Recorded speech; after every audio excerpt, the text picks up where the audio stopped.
What is the story, everybody? It's Jonathan from Team ChainBlock coming at you with yet another deck profile. But as always, before we get into it, please like, comment and subscribe. And please check out the links in our description where you will find a link to our Facebook page and Kong's Cards where you can take advantage of our discount code ChainBlock5 for 5% off all your purchases.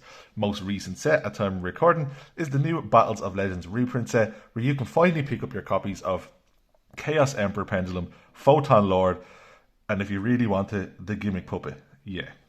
Please don't, but it is available now. Really big shout out to anyone who has subscribed and follows the channel, as we have finally reached 500 subscribers and we hope to double that as soon as we can. And yeah, we will continue to bring out as many deck profiles as possible, maybe even progression series. But yeah, thank you so much and we hope to continue to grow. So, as I explained in previous deck profiles, what yours truly likes to do is take old archetypes, some of my favourite ones, and mix them with what are considered meta-competitive archetypes. That's why you're seeing Runick and Malefic in front of you. So yeah, for anyone who doesn't know what the Malefic archetype is, you would be forgiven. It is from the second YuGiOh movie, Bonds Beyond Time. And what the gist of the storyline of that movie is, Yugi, Jaden and Yusei all go back in time to Yugi's period and fight Paradox, the antagonist who is wielding the Malefic monsters. What the Malefic monsters are evil counterparts of some of the most iconic cards in Yu-Gi-Oh! So Jaden is chasing down Paradox as some people from Duel Academy's monsters have been stolen some of their cards, Zane's, Jesse's, and Yusei is going back in time with the power of Crimson Dragon to Yugi's time, and they have a 3-on-1 duel against Paradox. Great movie, I really like it. But yeah, let's explain what the Malefic monsters do. So, first off, we have Malefic True Dragon, the big bad monster of the movie. It's a 5k monster. It's absolutely massive. Like other Malefic monsters, it has the restriction as an effect where it can be the only Malefic monster on the field. If there is no field spell, destroy it. That's why we chose to mix it with Runick. If it has an effect, so Malefic True Dragon and Stardust Dragon are the only monsters, bar the gears, that actually have effects, bar the restriction effects. This one, if you destroy a monster, destroy all monsters your opponent controls. So, on destruction of a monster, it is a Raigeki. If a Malefic monster is destroyed by battle or card effect, you special summon this card from hand or graveyard. So it is a great discard off Hugin. As I said, the only other monsters, bar itself and Stardust, are the gears that have effects. So we're playing 3 Malefic Paradox gear. It is a level 1 Dark. That is important for a monster in the extra deck. When a field spell is on the field, they all require a field spell to activate, meet their effects and stay on the field. You contribute this card to summon 2 Malefic Parallel gear and then add a Malefic monster to your hand. Also, you can banish this card from your graveyard to meet the summoning requirements of a Malefic monster. So, if I didn't explain already, how Malefic monsters summon themselves, the evil counterparts this is they banish the original from deck or extra deck. So if you have to summon, say for example, Malefic Stardust Dragon, you can banish this card from your deck or graveyard instead of banishing a Stardust Dragon from your extra deck. Then we are playing the card you summon off it, 2 Malefic Parallel Gear. Malefic Parallel Gear has a great effect where you can use 1 Malefic monster in your hand to synchro summon. We are playing 2 level 8s, so we'll always be making a level 10.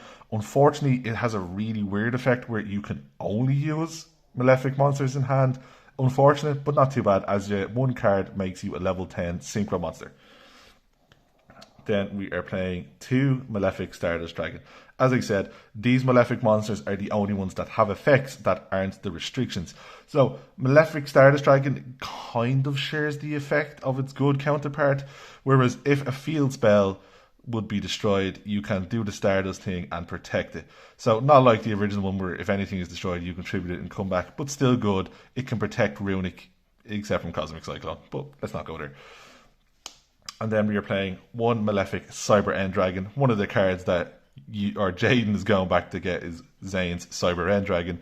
So it is just a 4k massive monster. Spoiler alert, we do play Skill Drain. So when Skill Drain is up, it stops the effect that Malefic monsters also have when a Malefic monster is on the field. Only they can attack, so that deals with that. Just a quick one, Malefic Stardust Dragon is a Dark Dragon, and that is handy for a little Bystial package that we were playing. Quick shout out before I move on to the Malefics, before anyone roasts me in the comment section. We're not playing pure Malefic, as I would, if I went to locals with this, I would have a bad time. So unfortunately, I'm not playing the Synchro Malefic Paradox Dragon, Malefic Paradium Dragon, Malefic World, or Malefic Territory, as they all require Malefic World to be on the field. And obviously, we want Runick Fountain on the field. I really like these cards. If Malefic Territory was treated as Malefic World, that would be insane. I'd play 3 of it. But unfortunately for now, we're just playing the 9-card Malefic package. Now, let's quickly go into the Runick portion of the deck. 2 Fountain, obviously mandatory. 2 Tip, as it is the search of the deck. Or 3 Tip, 3 Destruction, as it is spell and trap card removal, which is very important now. 3 Flashing Fire, which destroys a special summon monster. Again, all Runick monsters banish a certain amount of cards off your opponent's deck, which in the Snake Eye matchup you can banish some vital pieces. 2 Freezing Curses. Target 1 effect monster your opponent controls, negate its effects until the end of the turn, and banish 3. 2 Slumber. 2 target a card on the field. It cannot be destroyed by battle or card effect, and then banish more cards off the top of your field. 2 Runick Smithing Storm, just for banishing, and 1 Runick Dispelling for if your opponent adds cards, you can mill a card or rip a card from their hand. So all Runick's quick play spells share the effect that they can special summon a Runick monster to your extra monster zone, and most of them do banish cards off the top of your opponent's deck, which can come in handy for banishing key pieces if you've run into a Snake Eye player. So that's it for the Runick cards. Let's go into the small Bystial package. We're playing 2 Lebellion, 1 Magnamute, 1 Saronir, 1 Drewsworm, and then 1 Branded Regain to set. So, Bystial Lebellion, discard this card to add a Bystial. You contribute a Dark Dragon monster, Malefic Stardust Dragon is one of them, to special summon this card, and then place a branded spell or trap face up in your spell and trap card zone. We're not playing the trap as that pops, as we want to brick as little as possible. 1 Magnamute to banish, special summon itself, end phase, add a dragon. You can add the Stardust if you open the parallel gear. Saronir to send the Bystial or branded spell or trap to your graveyard, and then Drewsworm to remove a special summoned monster.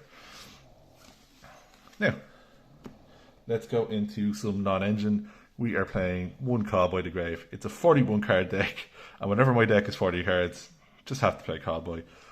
1 there can only be 1. We're playing a variety of monster types, machines, dragons, warriors, fiends, etc. All the Runick monsters are different types, most of them. So yeah, there can only be 1 is absolutely perfect if you draw it. 3 summon limit, as you only really summon in your first turn. Yes, the Runick cards do stop you from going into your next battle phase, but your next battle phase after that, usually this deck is bringing the simplified game state into effect, and you're just going to OTK on your second battle phase. And then 3 skill drain, as all your monsters are absolutely massive, and just again, simplified game state, slow down time, and then 1 punch your opponent on your next battle phase. That's it for the main deck. Let's go into the extra deck. Now, 2 Hugin to get your field spell while discarding a card. It is a level 2 light. With that and Malefic Stardust Dragon, you can make Chaos Angel. Also, if it is destroyed by battle or card effect, it just goes back to your extra deck. 1 Sleepener. As I said earlier, Malefic Paradox Gear is a level 1 dark. This and level 9 light make also Chaos Angel. It has a relevant effect that is a quick effect. It's a good card. It's evident why it's expensive. 1 Jerry. Jerry is a good boy. We like Jerry. When he is destroyed, you can destroy a card on the field. Then 1 Cyber End Dragon to banish off your Malefic Cyber End Dragon. Next, 1 Stardust Dragon to banish off your Malefic Stardust Dragon. So as I said, the Malefic monsters banish their good counterpart to summon the evil counterpart. 1 Barone, as you can make this after adding your Malefic Stardust Dragon to your hand. After you activate the effect of your Paradox Gear to summon your Parallel Gear, 2 and 8 makes 10. So we are playing the big level 10s. 1 Sword Soul, Cheng Ying, massive card, great card, we banish a lot.